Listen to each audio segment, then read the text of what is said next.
other event is extended, so we maybe wait for another like 5 minutes.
The road. Für mich war es Aufladen.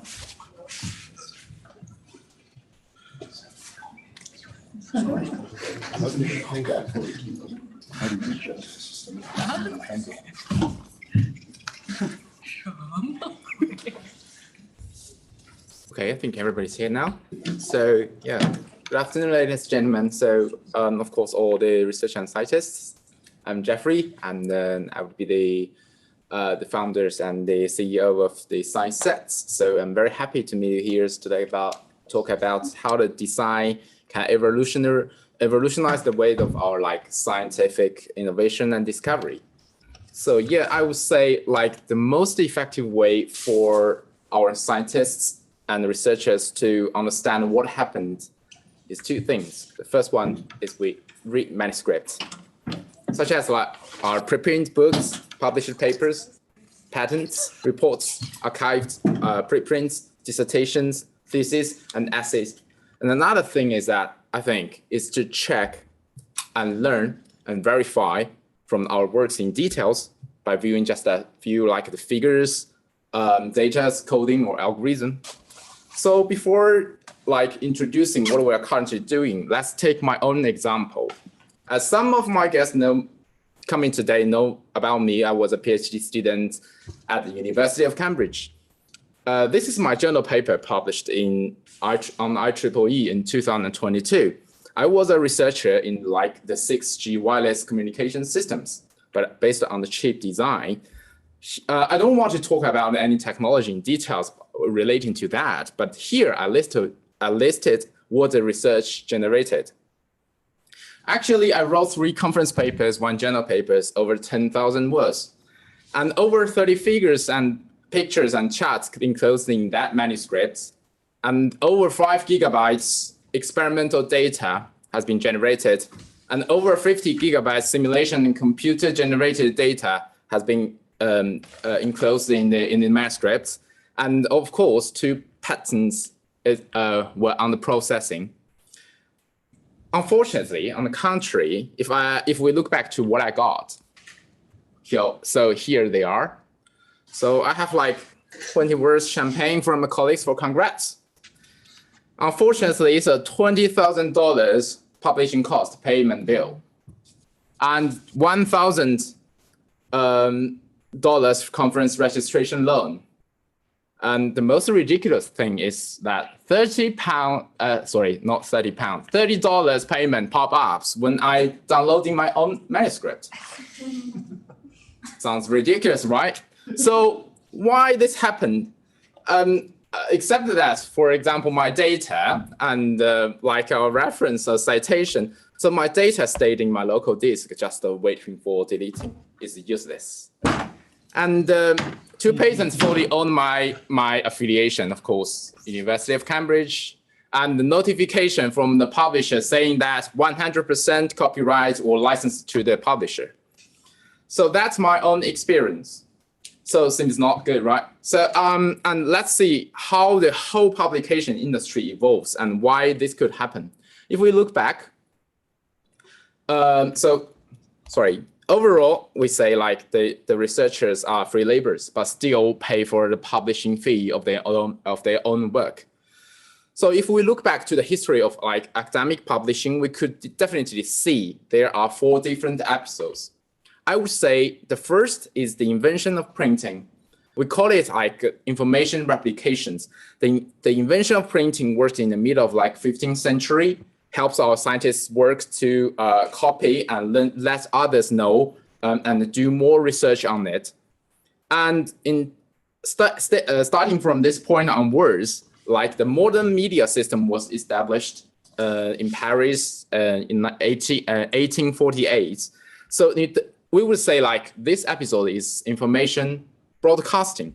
We have the magazines, we have the journals, newspapers, books, and which helps the information or some writings more popular and let the people know in a systematic way. So the third one I would say is the establishment of the internet, which we can define as information managing. And for every author has like easier way to submit, to keep updated their research work and sharing in platforms. And for the publisher, it's much easier to manage their database and pitch the excellent researchers with helping them publish their work out. So, but still the research, for the researchers have devoted themselves into the research, but can do nothing and have no time to do anything but follow the rules of hundreds of years. This causes problem which are like the dominant publisher. So that's why we are here today. In our science's opinion, we think the new era could be the information ownership, which means that every single steps or like the research improvements should be recorded, no matter on the blockchain or like the Web2 platforms, and reach a consensus with some records to prove your work and the corresponding results. So for like the scientific assets, so that's why we created proofs of authorships and ownerships. And what is that?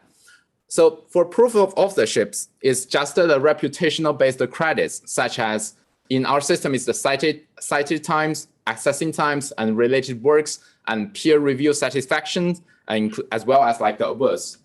So for like the proof of ownership, we have the copyright, license, intellectual property-based profits from the funding of works. So this involves like research progress, funding, facility support or peer review services, and publishing, printing support.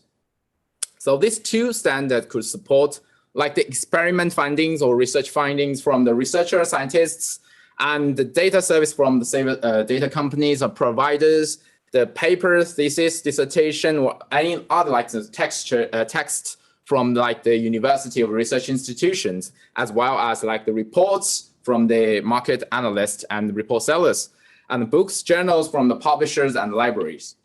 So totally, work is mine, not others. That's why we're here. So if we compare the traditional publishing system to our like repository system, we can just see the difference. So let's take a very simple example. For example, the Albert Einstein, just located in the University of Zurich in 1905. So he published the papers. He put the papers in the repository database, such as like an archive, and like a Germany publisher collected the preprint and say something, hey, Einstein just license your preprints and we're gonna have this publications work out. So the publisher will have like the reputation and profits for both. But for Einstein, many years later, We just know his excellent work and still cannot know how excellent his job was. So that's the reason why for author is none of my business, because yeah, no matter benefits or the reputation, not strongly related to me. And for affiliation, we pay just millions of like research fundings, and we pay like around like 1,000 publishing cost to the publisher. But the publisher's great job, yeah, I earned like 10,000 USD per paper. So here is our like science repository system.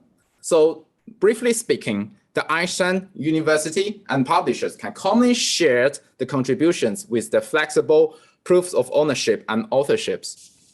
So put them onto the Science Web3 and blockchain system, and everyone can have access to the papers and data and clearly know who or which parties made a great contribution to this work.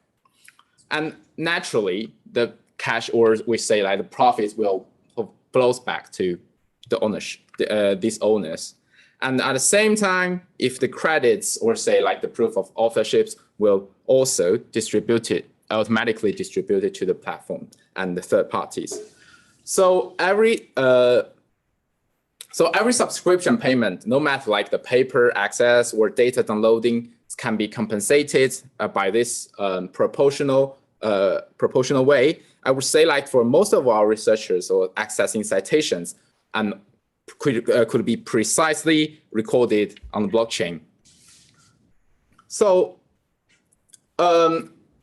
okay, here, someone could say, okay, it's a great system, but I still want to publish on Nature or Science because I'm not caring about like any money back. But I like the Nature Science or Science brand. It's quite prestigious and famous. Okay, it's definitely all right because you can just support. Our platform is very compatible for like traditional publishment because it's definitely just put your preprints on platform and still can generate 100% of the preprints for like blockchain records. However, different from the previous systems, what happened is that your preprints on blockchain records will be burnt out. And to be instead, the public address of the Nature in the future will be automatically receive your offspring of this preprint and with 100% license, but your proof of authorships will permanently remain on chain. And everybody knows that you are the key one to have this great job.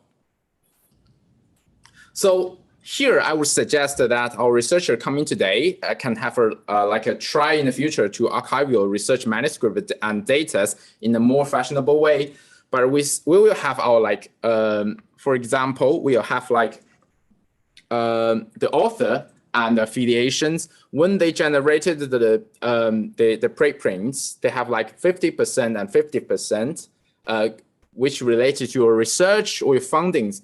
And you will generate your preprints, and we will have the ecosystem of like the decentralized peer reviewing systems, like the interviews or any third-party organizations such as the DAOs or the other like services provider. The overall publishing outcomes will be commonly shared.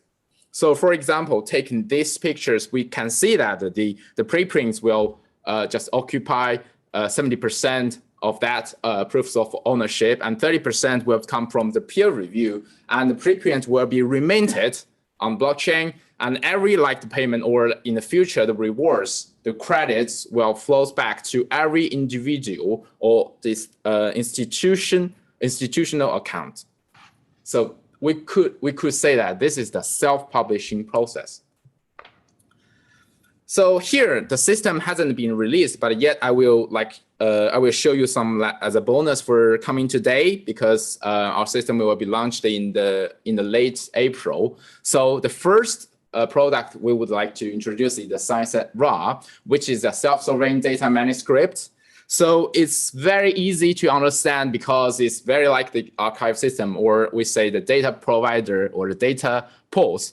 You can just upload your manuscript and data on it, and one by one signed by the multiple authors and or we say the creators. And also you can self-archiving by using our platform tools to claim your proof of ownerships by using the different percentage. And also all the data and manuscript here will be tokenized on blockchains, and everything is transparent. And for example, if anyone wants to just pay for it, for downloading or for accessing, and it's encrypted, it's unique encrypted with a dynamic token, and owning the man with the payment can have the access of this, and the payment will naturally flows back to the owner, to the multiple owners. And another feature here I would like to say is that from the reader side, so the accessing time and citation times of our data and manuscript will be accurately recorded on blockchain and be shown on our web page for each single papers or any books or thesis. So here the author and affiliations will commonly just shared with the publishing records. And in the future, our next phase, the reference and citations will be as an offspring of the NFT, as a new publication relatives showing on the platform. So from this onwards, before uploading your data and research work, we say like the Web3 technology, blockchain, distributed ledger, or wallets, or NFT, these words are very annoying and frighten many users, especially our researcher, our lovely researcher, away. So this hard interface, we try to avoid them. So we only have like 3 easy steps. We can support both email login and Web3 wallet login, and connect your wallet and log in any like Google, Facebook, Twitter, any federated account, and register your ScienceS ID. The only thing here, you need to pass your trusted party verification. For example, if you're from the university or if you're from any research institutions, then you can start, if we verified you really from where you are, so you can start the decentralized journey. So now here, we just integrated the ORCID in Web2. I think everyone knows that. And also the seamless access .org. So this one would be like to let us know who you are, where you've come from. So for ScienceS ID, we just have like the simple email and Web3 wallet login and perfectly integrated with the federated accounts and supports over 100,000 different trusted party. And in the future, we will just customize the registration service for the high-tech companies or technology startups providers. So yeah, that's our ScienceS ID. So totally speaking, we will launch our open science and design scheme, which is, so as you may be aware of that, blockchain system for every like NFT minting or the tokenization will generate like gas fee. So we will launch the scheme like a gas list for open access for the first 10,000 research manuscript and 2,000 open access data files. And then we will have like the airdrop rewards. And for the open beta version will be launched in the late April. So we will have like our announcement in the Royal Society. So we will welcome all you guys coming here to just enjoy, and ask for a demo. So finally, our perspective is empower decentralized science and secure technology assets. So here is our website and my personal email and also my LinkedIn. If you are interested, just take a picture. And we are very glad to be asked for a demo in the future. Yeah, that's all. You have any questions?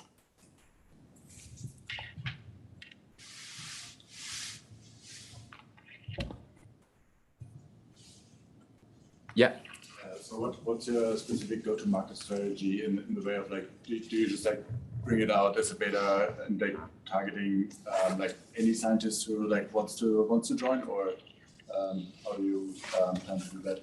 Yeah, very good question. So the business strategy would be like two things. The first one, because we have integrated all things together and help the scientists to put their research works on platform and to tokenize all the papers. So this is definitely free, but the gas fees will be flows back to the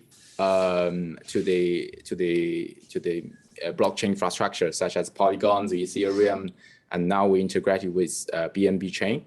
And but for that we have like the commission fee. It's very low, but at the very early first stage is free for everyone. Even we will cover the gas fee. But on the other side, we will provide the dedicated services, because you can see that our features is very similar. So for like the data providers or like the report sellers, we can provide the dedicated services within the similar features and help them to customize their platform. Something I didn't mean like the business model, but the go-to-market strategy. And specifically, I'm asking because like I mean that it's just like a power game, right? Like where are the powerful actors in the system currently, and why would somebody switch to a different system? It's a lot about like the power and like the who benefits from the current system. Yeah. How do you want to like break into that to some extent? So it's more like a strategy of like how to implement this and how to like first get the first adoption of this. Good question. So you mean the academic manuscript, right? I suppose, or the other kind of like the clients. Like how do you get there like the first 1,000 users, and how do you grow from there to like 50,000 users? Yeah, at this moment, I would say like we will naturally let our like individuals combining with like the ecosystems such as the design community and the other research institutions. But I would say like currently we will just tightly collaborate with the open access journals, help them to transfer from the Web 2 platform to Web 3. Yeah, that's our strategy. Yeah. Yeah. So bit back, there was a slide Okay. from the interface, and I saw there was an anonymous user among the co-authors. Yeah. And they had the proportional. You mean this one? Hmm? You mean this one? Oh, there was another one where there was a publication with the abstract and then the authors and Yeah. the accounts. Yeah. Here. So I see here the last two. Yeah. So I was wondering about the capabilities. Yeah. Of fully anonymous authorship. Yeah. And if this is something that you're deliberately wanting to be a feature of, or whether it's just a byproduct, it just gives it the ability to. And if fully anonymous, because I guess like the ORCID ID, you have to still state your affiliation. Yeah. I wonder if there can be something like pseudonymous, like a complete pseudonymous identity from which somebody can co-author, especially if you're being academically discredited, let's say, or writing about taboo issue or being in a country where it's hard to talk about. Yeah. So for like the anonymity, I would say like if you log into a system, if you do as a researcher or like the paper creator, you will pass the KYC. So in our backend, we know who you are, but from the front end, we will not exhibit this information as you want. If you want to reveal your real name, you will be exhibit on that. So because we have like the backend as a censorship to manage whether you are willing to be anonymous one or be revealed as a real guy on platform. So that's the first thing. And second thing is that if you are a reader or like we say the subscriber, you won't need to pass any verification process. So that means everyone can download it. But when you click the download it button, the access to the address will be recorded on that. Yeah. So there's still backend data, even if somebody is not as an anonymous user. Yeah. It's actually real identity information. Yes, the real identity. So, yeah. Have you thought carefully about how you're going to implement peer reviews in the SciSets ecosystem? Yeah. So, yeah, a very good question. So here, if you can see that the preprints, you can access it because now it's everybody can access it. It's open access. So in the future, like for example, if you provide like the peer review services in details in many disciplines, no matter biomedical or anything, so these papers will submit it to you, and with a certain amount of like the percentage of proof of ownerships, and you will give that like the comments and any feedbacks. And according to these feedbacks, you will ask the authors to modify your papers and just add some like no matter experiment findings or just correct your grammars. And then and when the consensus achieved, so the new NFT will be minted, but that is the offspring of this one. So that's why we gonna not use any ERC 721 and ERC 1155 because we use our dedicated ERC protocol. Yeah. And is there a way for reviewers to remain anonymous? Yeah, is that we're double blinded. We're double blinded because your wallet address or say like your identities will not be revealed to the public, and it will be encrypted, and for the authors as well. So you will not know each other just based on the work. But you do basically you store all the credentials that you on your back end. Yeah. And then you selectively reveal information. Yeah. So basically, people have to trust SciSets. Yeah. So, yes. So at this moment, I would say like for like the centralized, we don't reject any like centralized systems. The only problem here is that we're gonna have a more efficient way to run this product out, or say like a trajectory. But in the future, if like something can be done in a decentralized way, yeah, of course we tend to do that. Yeah.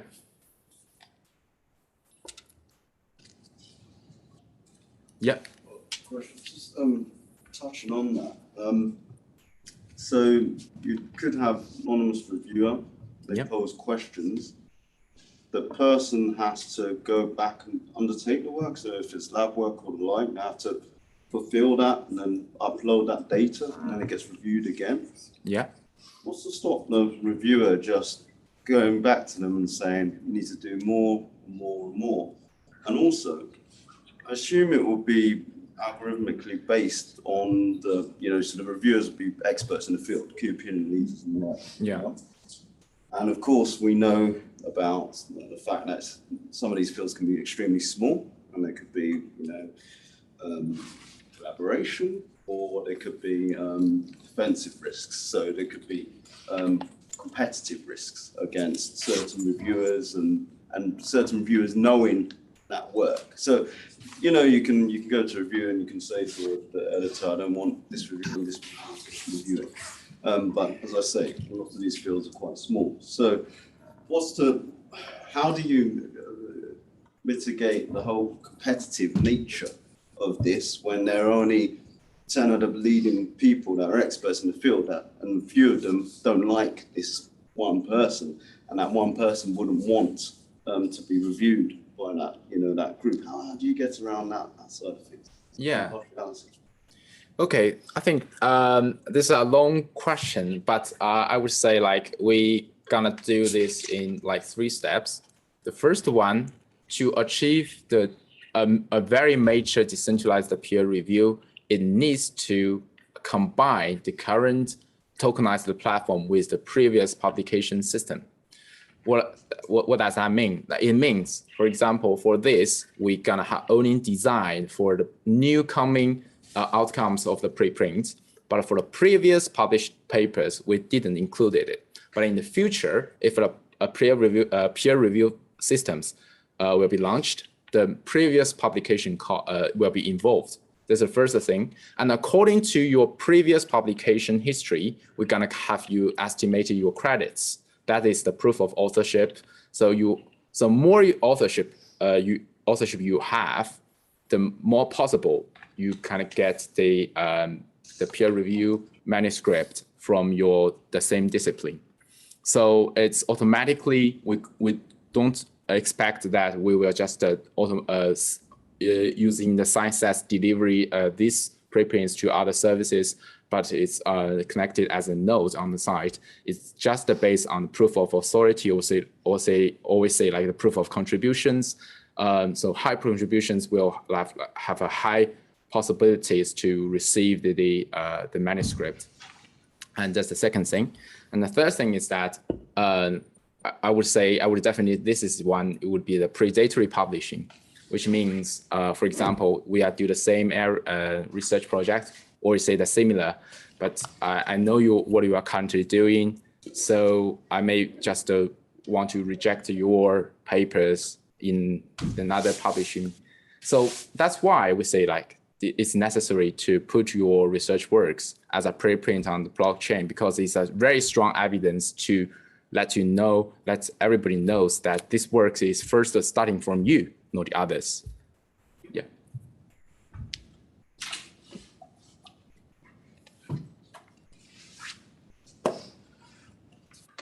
So any questions?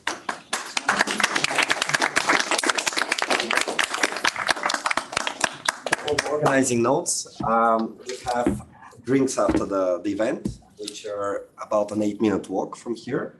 I'll put my laptop in a moment and share the location. I'll post the QR code to the feedback form today.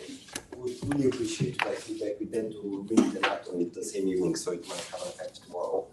So let me do that actually. And the final point is, as we mentioned multiple times throughout the day, obviously this conference can be quite valuable for a lot of people for a number of reasons, but we want to provide an opportunity to dig deeper in some of the topics, especially for active practitioners and builders in the crypto space. So we are going to organize another conference and maybe a few other formats starting next month. It's really important that we curate this from the audience. So there's kind of a little QR code there on the table with which if you want to host a session or just raise a specific topic for next month or one of the next events, that would be a very helpful thing to do for us. It's the idea that takes about 2 minutes to fill in. Co-op, there is one by the best yeah, not while my computer's still there.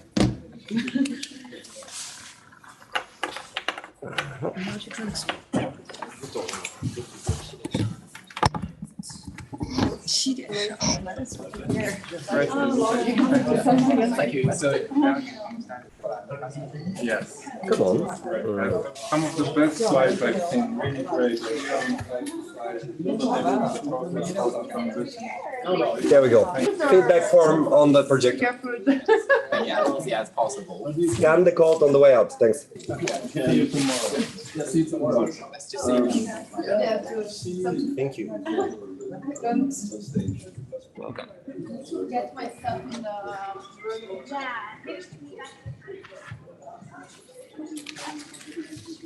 Josh left his map. That's not yours, yeah.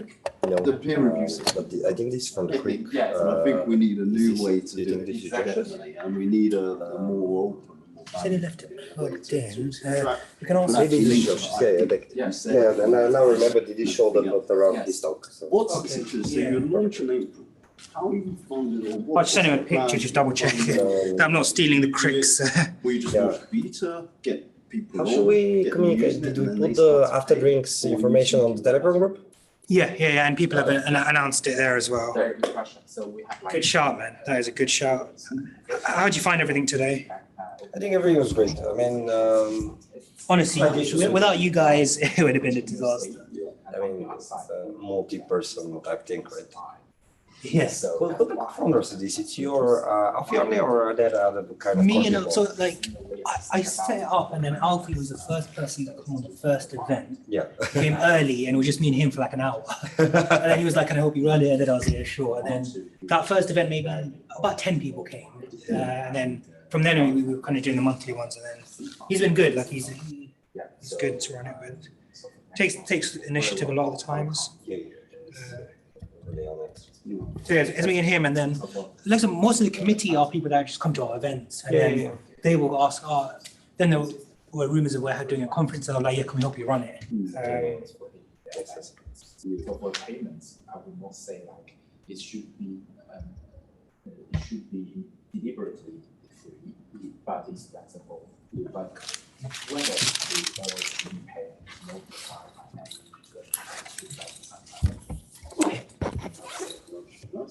Sorry to interrupt, guys. We have to vacate the building in less than 10 minutes. So Yeah, we're all heading to the Leiterman for drinks, yeah? Yeah.